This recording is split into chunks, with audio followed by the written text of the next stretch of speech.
The wine glass hit the floor before I even realized what had happened. Crystal shattered across the mahogany red liquid streaking through papers marked "Classified." The 4-star general I'd been assigned to assist General Marcus Hale, hero of 2 wars, and a man whose reputation could silence a room, was staring at me as if I had just spoken the name of a ghost. He whispered something I almost didn't catch. My mother's name. I stood frozen in his dining room, my hands still gripping the folder I'd brought for briefing.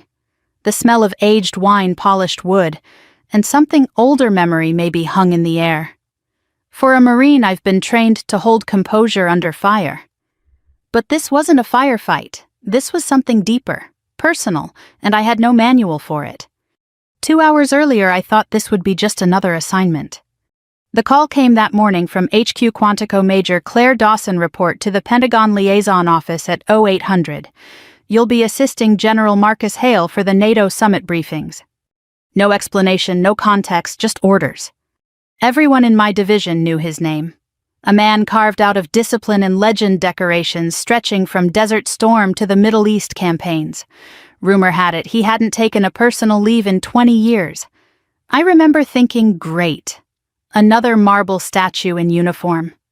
When I arrived at his residence in Arlington, it was like stepping into a museum of control. Everything gleamed: books arranged by subject and decade photographs perfectly aligned, no dust, no warmth. A framed quote above his desk caught my eye. "Duty is the only family that never leaves you." It made me smile bitterly, maybe. My own family didn't last long enough for that kind of poetry. He was reviewing briefing materials when I entered, posture rigid, eyes sharp. "Major Dawson," he said, not looking up. "You'll manage my logistics, liaison communication, and press security for next week's conference. Understand?" "Yes, sir." "Good. Dinner at 1900. We'll review privately. Dress code formal." That was it. No small talk, no human tone, just orders. At dinner, the formality didn't break. He poured 2 glasses of wine more out of ritual than warmth. He asked about my record recon tours, intelligence work languages. When I mentioned my late mother Evelyn and her time as a civilian medic overseas, he paused mid-sip. "Evelyn?" he asked, voice lower, unfamiliar. "Yes, sir," I said. "She passed away 12 years ago." Something flickered across his face, a tremor quickly buried. We moved on to policy talk, the quiet hum of a clock marking the seconds between our sentences. I thought the night would end in silence until he loosened his sleeve to reach for a file, and I saw it. A small tattoo just above his wrist, a red rose thorns curling into the shape of an infinity loop. The air left my lungs. My mother had the exact same tattoo, same wrist. She used to hide it beneath her bracelet. I'd asked her once as a kid what it meant. She smiled and said, "It's a promise that never ends." That was all she'd ever say. I stared at his wrist, and before I could stop myself, I blurted, "Sir, my mother has a tattoo just like yours." He froze. His eyes, cold blue steel a moment ago, widened. He dropped the glass. It shattered against the floor. And in the heavy silence that followed, he whispered her name, Evelyn. I didn't speak. Couldn't. My mind spun backward through the years, through the silence of my childhood, the unanswered questions, the way my mother avoided every story that began with, "Before I was born." The general's gaze was fixed somewhere far away, not at me. He looked like a man who'd just seen a ghost walk in wearing a uniform. "I'm sorry," I finally said, kneeling to collect the glass pieces. But he didn't hear me. His lips trembled as he repeated the name Evelyn again, like a prayer he'd forgotten how to finish. I left soon after, unsure whether I'd just uncovered a coincidence or the start of something I was never meant to find. Driving back through Arlington's quiet streets, I couldn't stop shaking. Outside my windshield, the lights of the Pentagon flickered like a constellation I no longer trusted. Inside, every part of me felt unmoored. That night, I sat at my kitchen table staring at an old photograph of my mother in her nurse's uniform. For the first time, I noticed the edge of a military jeep behind her, its license plate marked NATO 91. And standing in the background, slightly out of focus, was a tall man in dress blues looking directly at the camera. Even in the grainy print, the resemblance was unmistakable. It was him. General Marcus Hale. I didn't sleep that night. Something inside me had shifted, an ache, an anger, a hunger for answers. If he had known my mother, if he had whispered her name like that, then I needed to know why. Because my mother had died believing some promises were never meant to be kept, and I had just found the man who might have broken the one that mattered most. I didn't report the next morning. I just sat in my car parked outside the Pentagon, the sun hitting the windshield, the clock ticking past 0800. I told myself it was because of a late-night migraine. But the truth was simpler. I didn't know how to face him. When I finally walked into his office, the general acted as if nothing had happened. He was already dressed in full uniform, ribbons lined up with surgical precision, every motion exact. He didn't mention the wine glass, the name he'd whispered, or the look that had frozen both of us in place. Just Major Dawson update me on the conference schedule. And like a good Marine, I complied. Still, I couldn't stop replaying it in my head, the sound of glass breaking, the way his jaw had gone slack when he said Evelyn. He knew her, not in passing. He knew her in the kind of way that leaves a mark under the skin. That evening I stayed late under the excuse of finishing logistics. The office was quiet, all the aides gone. Through the open door to his study, I saw him sitting by the window holding something small in his hand. A locket. Silver. He opened it, and for a moment his face softened into something I hadn't seen before: grief. I backed away before he noticed, but I couldn't shake the image. When I got home that night, I pulled out the old cedar box I kept in my closet. It smelled like my mother's perfume, lavender, and faint smoke from the wood stove of our house in North Carolina. Inside were the things I never looked at: her nursing pin, a faded photo of her holding me as a baby, a postcard from Italy, and one yellowed letter she'd never sent. The letter was addressed simply M. My hands trembled as I unfolded it. Her handwriting curved neat and deliberate, the way she wrote grocery lists and lullabies. Marcus, I can't ask you to choose between duty and love. You already made that choice for both of us. I'll raise our child quietly. She won't carry your name, but I promise she'll carry your strength. I dropped the paper. It fluttered down onto the table like something sacred and fragile. There it was, the truth I'd never asked for, staring back at me in ink and sorrow. My mother had kept her promise. She'd raised me strong, proud, silent. And she'd died without ever telling me who my father was. The next morning I was back at Quantico, standing in the archives section, an old room that smelled of dust and history. The records clerk looked half asleep until I said the words, NATO Relief Mission 1991. He blinked, shuffled papers, and disappeared for 10 minutes. When he returned, he had a slim file in his hand. There she was, Evelyn Grace Dawson, Civilian Medical Support, and right beneath her name, Commanding Officer Colonel Marcus Hale. A photograph clipped to the corner showed a younger version of both of them. He had his arm around her shoulders, both smiling at the camera, standing in front of a field hospital tent. Her wrist was turned slightly outward, just enough to reveal that same small red rose. I stood there staring at the photo until the letters blurred. It was proof, but it didn't feel like victory. It felt like betrayal multiplied by decades. That night I drove to my aunt's house, the only person left who might know the truth. She was sitting on her porch, wrapped in a shawl, sipping sweet tea like she always did. When she saw me, she smiled, but it faded quickly. "You found it, didn't you?" she said softly. "Found what?" "The letter, the photo, the past." I didn't have to answer. She sighed, eyes misting.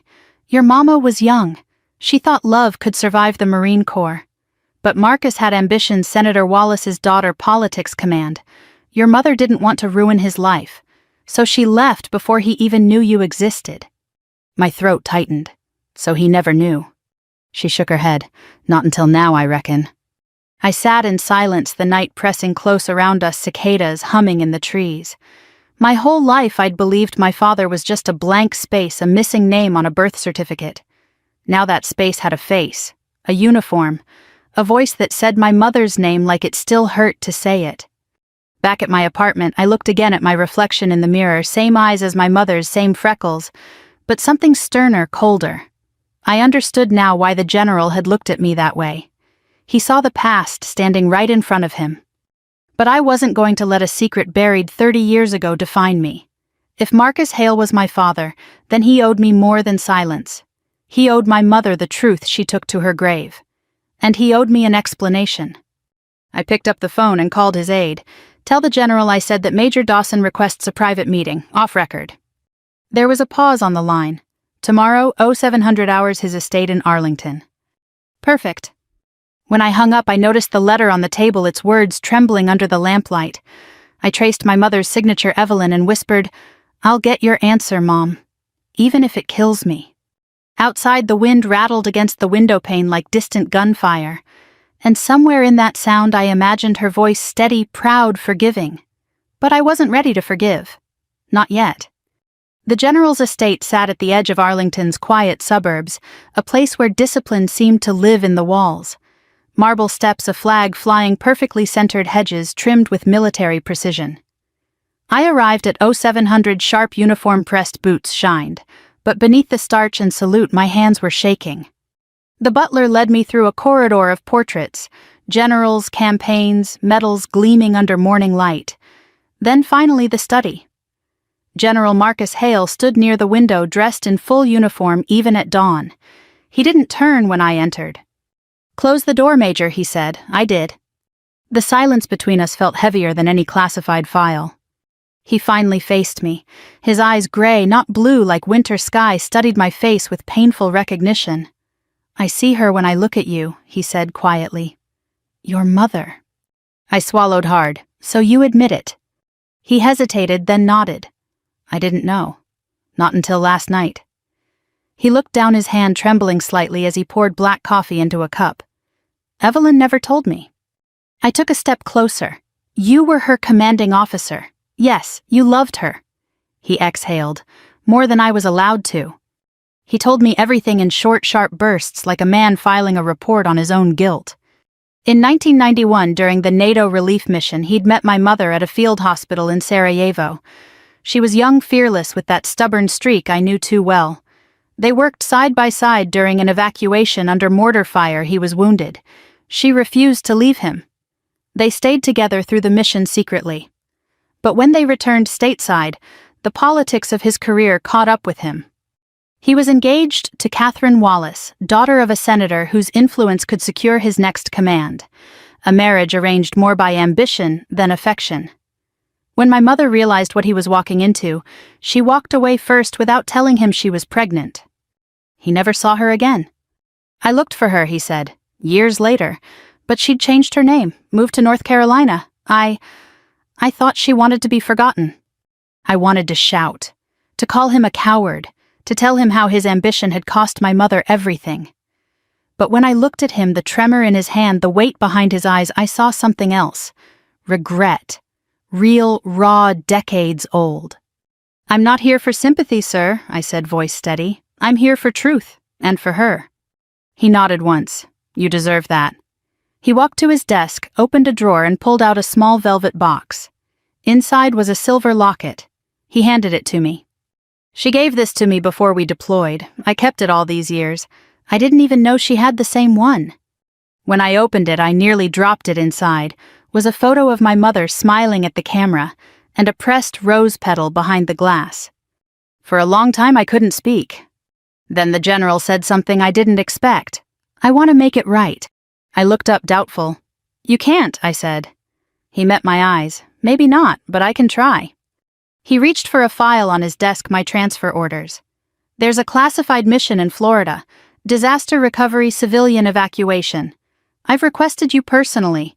It's not penance, it's trust. You have her spirit, Claire. Lead them the way she would have." His tone was sincere, almost pleading. But I was too raw to hear it as anything other than control. "You don't get to honor her now," I said coldly. "She honored you when you didn't deserve it." I placed the locket on the desk, then saluted, short, formal, and final. "Permission to be dismissed, sir." He didn't answer. He only stood there, eyes lowered like a man saluting a grave no one else could see. I spent that night driving without direction. Past the monuments, past the Pentagon, into the back roads that led toward the Potomac. I rolled down the window, the cold air cutting my face, and I let myself feel the anger I'd buried for years. For once, I didn't want to be Major Dawson, the model Marine. I wanted to be the daughter of Evelyn, the woman who'd loved without fear and been forgotten for it. But when I looked at my reflection in the glass, I saw both of them, her warmth, his discipline. The parts of me that had always warred were now staring each other down. 2 days later, my orders arrived. Deployment Florida Coast, Hurricane Recovery Mission, duration 2 weeks, command under General Marcus Hale. Of course. When I saw his signature at the bottom, I nearly tore the paper in half. But a Marine follows orders, and maybe part of me wanted to see what kind of man my father really was under fire. Before leaving, I stopped by my mother's grave for the first time in months. I brought a single red rose just like the one on her wrist. Kneeling, I whispered, "You were braver than both of us combined." The wind picked up, carrying the faint sound of a flag flapping in the distance. I took that as her answer. When I reached the base, the first thing I saw was the general standing on the tarmac surrounded by a cluster of officers. Our eyes met for just a second. He didn't smile, neither did I. But something passed between us, acknowledgement, unfinished business, maybe even a fragile truce. The rotor blades of the transport helicopter started spinning wind, kicking up dust around us. He raised his hand in a sharp salute. I returned it. Then I climbed aboard. Somewhere inside, beneath the noise and uniforms, I felt the faintest stirrings of something I hadn't expected. Not forgiveness, not yet, but the beginning of understanding. The Florida air hit like a furnace the moment I stepped off the helicopter. Hot, thick, heavy with the smell of salt and diesel.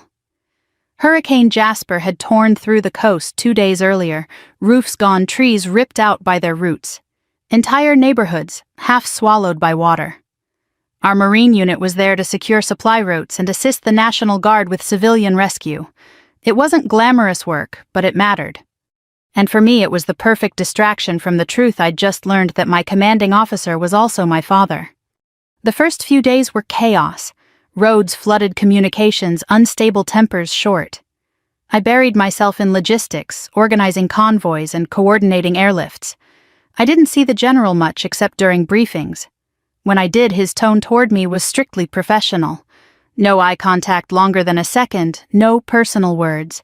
But I could feel it, that quiet tension between us, the unspoken history hanging in every salute. One afternoon after a 14-hour shift, I found myself in the mess tent, too tired to eat. Sergeant Ramos sat down across from me, nodding toward the general's tent outside. "Man's been working 20 hours straight," he said. "Doesn't even sit to eat." "You ever seen someone that wound up?" I gave a dry laugh. "You have no idea." But Ramos wasn't joking. He's pushing himself too hard. You can tell something's eating at him. I looked through the tent flap, saw Hale standing in the distance, sleeves rolled up, barking orders to a junior officer. The setting sun caught the glint of his wristwatch and the edge of that red rose tattoo. For a moment, my throat tightened. 2 days later, a civilian evacuation went sideways. A flash flood hit faster than expected, cutting off a group of rescue trucks. We managed to pull everyone out, but one Marine nearly drowned in the current. The general blamed himself, said he should have called it off sooner. That night, he ordered the command team to meet privately. Inside the operations tent, under the harsh white glow of lanterns, I saw something I'd never seen in him before: exhaustion. He dismissed the others one by one until only I remained. When the flap closed, he turned to me. "Major Dawson," he said quietly, "why didn't you tell me?" I froze. "Tell you what?" He leaned against the table, voice low, not angry but hurt. "That you knew. About Evelyn. About us." I met his eyes. "I wasn't sure you deserved to know." His jaw tightened. "You think I don't live with enough ghosts already?" "Maybe you do," I said. "But my mother lived with silence. That was your choice." He exhaled sharply, the sound halfway between anger and regret. "She left, Claire. She didn't even give me a chance to choose. She left because she knew what your choice would be." My voice cracked. "You would have picked your career, the senator's daughter, the promotion, and you did." He didn't deny it. He just looked at me the same way he must have looked at her all those years ago, with that mixture of pride and regret. "You have every right to hate me," he said. "I don't hate you," I replied quietly. "I just don't know how to respect you anymore." That hit him harder than shouting ever could. The next morning, he sent me on a ground recon with 2 corporals to survey a collapsed bridge. Maybe he wanted distance. Maybe I did too. But halfway through the patrol, the radio cut out, and minutes later, the levee near us gave way. The rush of water came like a freight train. We scrambled for higher ground, but one of the trucks overturned. I managed to pull the driver out, shoulder half torn from debris. By the time the chopper reached us, my uniform was soaked in mud and blood. Back at base, I expected to be scolded for breaking protocol. Instead, the general met me outside the medic tent, eyes wide. He took one look at my arm and his voice dropped an octave. "You're bleeding." "I'm fine," I said. "The corporal's worse." He stared at me for a moment, then turned to the corpsman. "Get her treated now." I wanted to argue, but something in his tone stopped me. Not command, concern, real paternal concern. That night, the storm finally broke. The air turned cooler, the camp quiet, except for the hum of generators. I sat by the supply truck, arm bandaged, watching lightning fade over the ocean. He walked up silently, carrying 2 mugs of coffee. He handed me one without a word. For a long time we just sat there, a Marine major and a 4-star general, pretending to be nothing more. Then softly he said, "You remind me of her." I didn't look at him. "That's not a compliment." "It is," he said. "She was the best part of me." Something in his voice cracked on that last word. I turned, saw the tears he tried to hide behind discipline. He cleared his throat. I thought duty would make me strong, but it just made me alone. The words hung in the air, raw and real. And for the first time I saw him not as a general, but as a man who had paid for his choices every day since. Before he walked away, he said quietly, "You're free to hate me, Claire, but I hope someday you'll see I never stopped loving her or the daughter I never knew I had." I couldn't answer. Not yet. But after he left, I looked down at my wrist, the faint outline of a scar from childhood, and traced it with my finger. A line, a wound, a connection. Maybe forgiveness wasn't about forgetting. Maybe it was just about acknowledging that pain and love often come from the same place. When I closed my eyes that night, I heard my mother's voice again. "One day the truth will salute you." And somewhere inside, I finally began to understand what she meant. The storm had moved on, but the aftermath looked like war. From the air, Florida's coastline resembled a battlefield, pockets of destruction surrounded by silence, whole towns drowned in brown water. We'd been working 18-hour days, clearing debris, restoring power, escorting FEMA teams through neighborhoods that no longer had names. For me, it wasn't just another mission. It was a battlefield of the soul. Every radio call, every fallen beam, every civilian face, it reminded me of how my mother used to describe Sarajevo. "Chaos teaches you who you are," she'd said once, "and who you still have time to become." I didn't realize it then, but I was starting to become her. We were 3 days into the second phase of recovery when the levee near Milton collapsed without warning. A group of volunteers was trapped on the far side, water rising fast. General Hale was coordinating air support when the line crackled. "Major Dawson, get your unit out of there. That levee's gone." But we couldn't leave yet. 2 trucks were still loaded with civilians, an old couple, a boy no older than 10, and a woman holding a newborn. I keyed the mic. "Negative, sir. We're not clear yet. Give us 5 minutes. The radio hissed. "That's an order, Major." I ignored it. My sergeant gave me a look, half fear, half faith, and we waded into the chest-deep water. Every step was like walking through cement. The baby cried, the boy screamed for his dog, and somewhere behind me a car alarm wailed like a dying thing. When the water surged again, it swept me off my feet. The current slammed me against a guardrail, pain ripping through my shoulder. Someone grabbed me, a strong hand, calloused, and pulled me back. "Got you," Sergeant Ramos shouted. "You're not dying today, ma'am." We made it to higher ground, soaked, shivering, but alive. The chopper arrived minutes later. We loaded the civilians one by one. As the helicopter lifted, the woman with the newborn reached out, tears streaming down her face. "God bless you, Major," she said. "You saved us." Her words echoed in my head long after the blades faded. By the time we returned to base, my shoulder was swollen, my body shaking with exhaustion. But I refused medical attention. Instead, I walked straight to the operations tent, mud still caked on my boots. The general was there, pacing in front of the maps. When he saw me, he stopped cold. "Are you insane?" he snapped. "You disobeyed a direct order." I saluted sharply. "Sir, those people would have drowned." He slammed his hand on the table. "And so would you. You think heroics make you immortal? You think he stopped mid-sentence, breathing hard. His face softened. Claire. I already lost your mother to a mission like that. I couldn't. He didn't finish. For the first time I saw him not as my superior but as a man terrified of losing what little he had left. I took a breath. You taught me to serve, sir, even when it hurts. His eyes met mine, steady, proud, broken. Then he nodded once slowly. Understood, Major. Dismissed. That night, the camp was eerily quiet.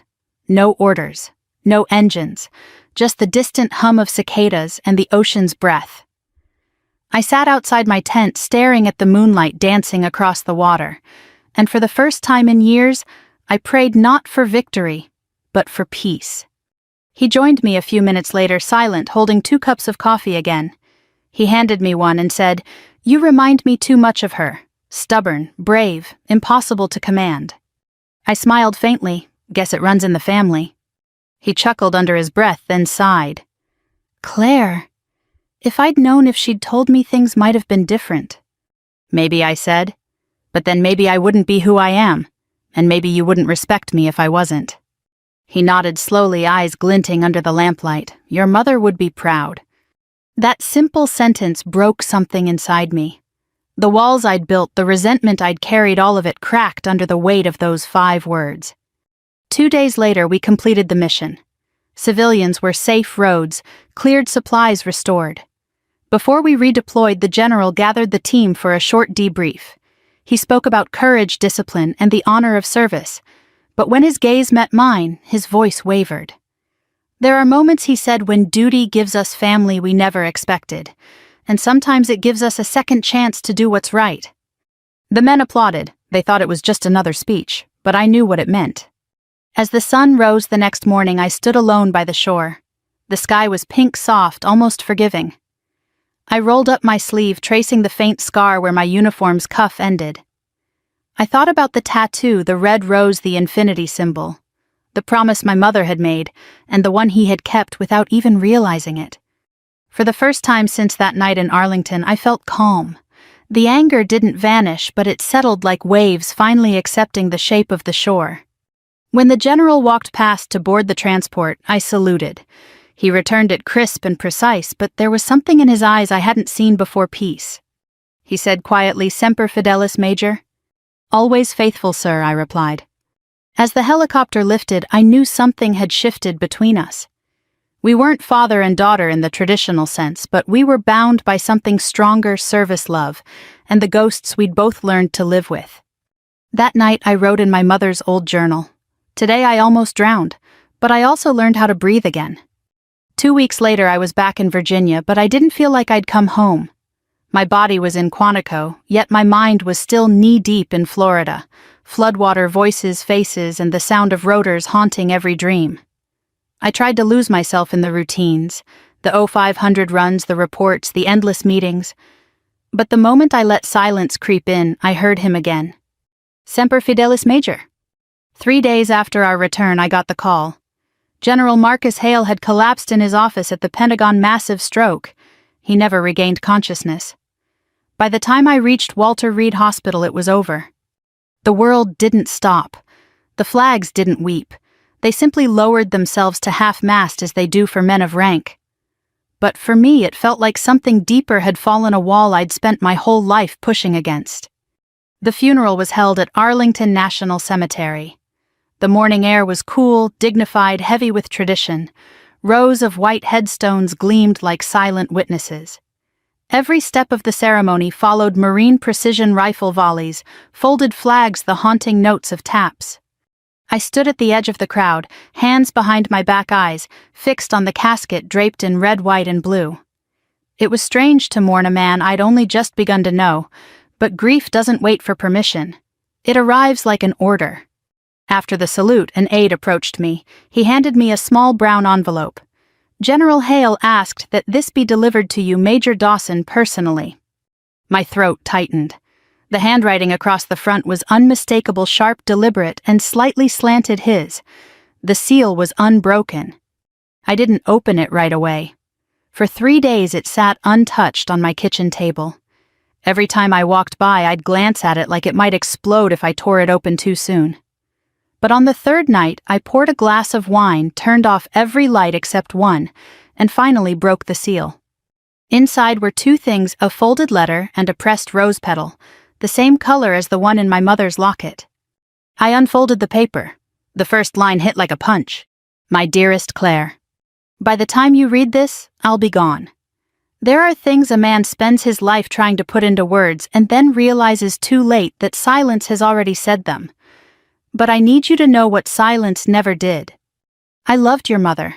Not briefly, not foolishly, completely. She was the part of my life that wasn't bound by rank or politics. Losing her was the price I paid for ambition, and I've regretted it every day since. I didn't know about you, but when I found out, I watched your career from afar. I read your commendations, your reports, even the local articles about your rescue work. You became everything your mother was: brave, compassionate, relentless. You carry both our blood but all of her heart. The tattoo wasn't decoration. It was a promise we made to each other the night before I deployed. Love without end, duty without shame. She said love could be infinite if we let honor guide it. I failed that once. Don't let me fail it twice. If you ever wonder whether I was proud of you, know this: I have been saluting you in silence for years. Every time your name appeared in a report, every medal, every quiet act of mercy. You were the best part of me even when I didn't deserve you. Semper Fidelis always, not just to the core but to you. Marcus Hale. I sat there reading the words over and over until they blurred through tears. I had spent my whole life defining him as the absence in every photograph, every story my mother never told. Now his words filled those empty spaces like light through old cracks.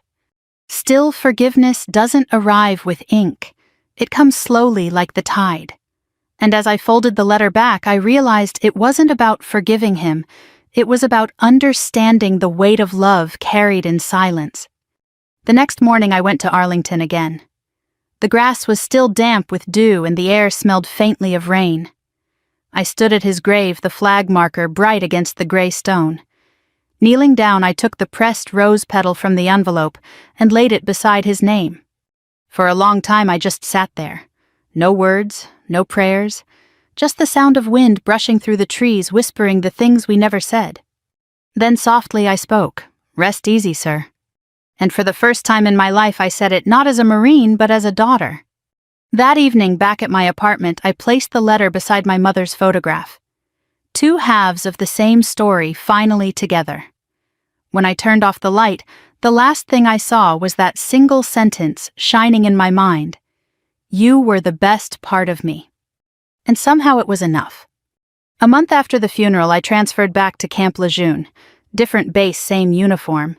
But everything felt changed, like the world had shifted half an inch while no one was looking. My colleagues greeted me with the usual jokes, coffee and paperwork, but I wasn't the same officer who'd left for Florida. Something inside had settled. Not peace exactly, but a kind of quiet understanding. At night after drills, I'd walk along the dunes near the water. That's where my mother used to take me as a child. She'd point to the horizon and say, "Out there, the sky and the sea are the same color. That's where forgiveness lives." I never understood it then. But now I did. One evening I sat on the beach just before sunset the same way she used to. I had both of their dog tags in my hand, hers old and worn, his polished and bright. I traced the engraved names with my thumb: Evelyn G. Dawson, Marcus R. Hale. 2 lives, 2 choices, 1 legacy. I rolled up my sleeve. The skin on my wrist still bore the faint tan line where my watch had been for years. It felt bare, unfamiliar, but maybe that's what new beginnings look like. A week later, I walked into a small tattoo shop in Wilmington. The artist was a retired Navy corpsman with weathered hands and kind eyes. When I showed him the drawing, he smiled. "A rose with thorns making the infinity loop," he said. "That's beautiful. What's the story?" I paused. For once I didn't feel the need to hide it. "It's about love," I said, "and duty, and how sometimes they're the same thing." He nodded silently and got to work. The needle's hum filled the room as the ink etched into my skin, soft, rhythmic, almost soothing. When it was done, I stared at my wrist. A small red rose, its thorns forming an infinity symbol. The same one they had shared. But this time, it was mine. A few days later, I was invited to speak at the local Marine Corps Family Foundation dinner. It was one of those gatherings filled with old uniforms, folded flags, and stories that start with "back in my day." They asked me to talk about courage. I almost declined. But that night, standing behind the microphone, looking at the faces of veterans and their families, men and women who'd lost as much as they'd given, I felt something shift inside me. My mother taught me that courage isn't the absence of fear, I began. It's doing what's right even when it costs you something. And my commanding officer, General Hale, taught me that duty can last longer than life itself. The room went silent. No applause, just listening. I smiled faintly. Sometimes, I continued, we carry our pain like a medal. We polish it, we protect it. But the truth is, pain is just love that hasn't found its way home yet. A few people nodded. One older man wiped his eyes. I ended simply. So, if there's someone you haven't forgiven yet, someone you still think about when the house is quiet, maybe tonight's the night you let go. Because forgiveness isn't weakness. It's freedom. When I stepped down, a woman in her 70s grabbed my hand. "Major," she said, voice trembling, "you just told my story too." Later that night, I drove to the coast. The moon hung low gold on the water and the tide whispered like it had secrets to tell. I took the 2 sets of dog tags from my pocket. For a moment, I held them both close to my chest. "Mom," I said softly, "you were right. The truth did salute me."